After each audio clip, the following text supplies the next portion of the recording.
all that night while Haskell slept like a log. After a while, I began to get sleepy myself. I was happy, though. Soon I'd be with Sue again. The long trip was practically over, and there'd be no more hoofing it down the concrete. I began to think of the future, which couldn't have been brighter if I'd embroidered it with neon lights. It was nice to think of Sue shooting to the top. It's amazing what a full belly can do to your imagination. Your eyes are blue, your kisses too. I never knew what they could do.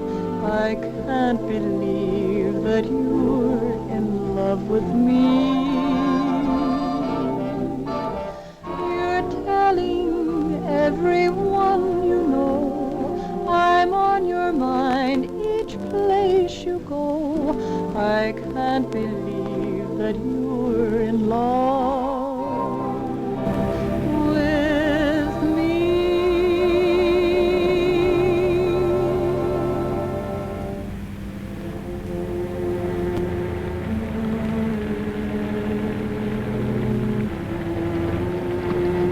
Mr. Haskell? Mr. Haskell? Mr. Haskell, wake up, it's raining. Don't you think we ought to stop and put up the top?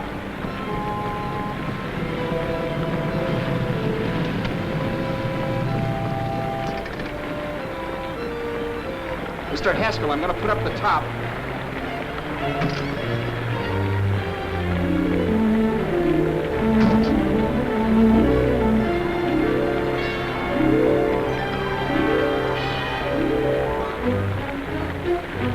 Until then, I had done things my way. But from then on, something else stepped in and shunted me off to a different destination than the one I had picked for myself. For when I pulled open that door. Mr. Haskell, what's the matter? Are you hurt? Are you hurt, Mr. Haskell? Start your sermon. I'll listen to it. But I know what you're gonna hand me even before you open your mouths. You're gonna tell me you don't believe my story of how Haskell died and give me that don't make me laugh expression on your smug faces. I saw at once he was dead, and I was in for it. Who would believe he fell out of the car? Why, if Haskell came too, which of course he couldn't, even he would swear I conked him over the head for his dough. Yes, I was in for it.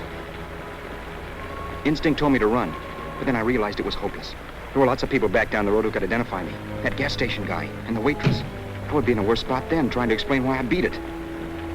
The next possibility was to sit tight and tell the truth when the cops came. But that would be crazy. They'd laugh at the truth. And I'd have my head in a noose. So what else was there to do but hide the body and get away in the car? I couldn't leave the car there with him in the gully. That would be like erecting a tombstone.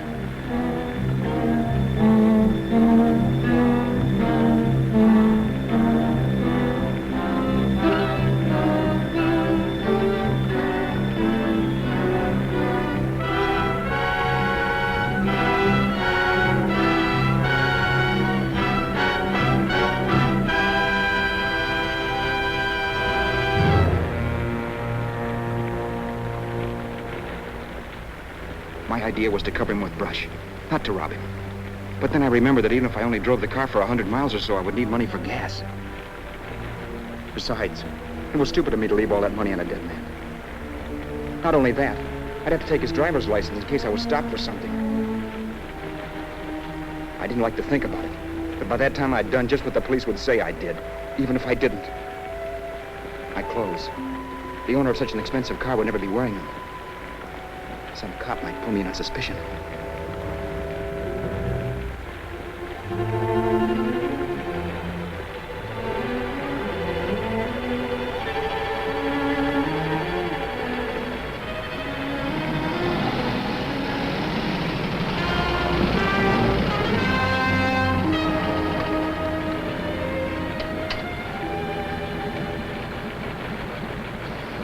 Hey, you, this your car? Don't you know better than to leave a car with the wheels halfway in the middle of the road? That's the way accidents happen. I'm sorry, officer. I was just putting up my top. I didn't think. Well, the next time, think. I'll let you go now, but watch your step in the future. I know that's a lonely stretch, but cars come by here once in a while, and we have plenty of crack-ups. Thanks, officer.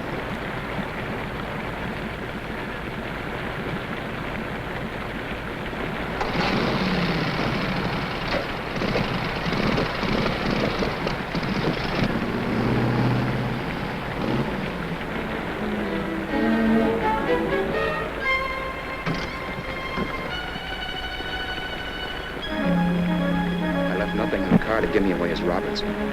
If they found a dead man in the gully now, it would be me.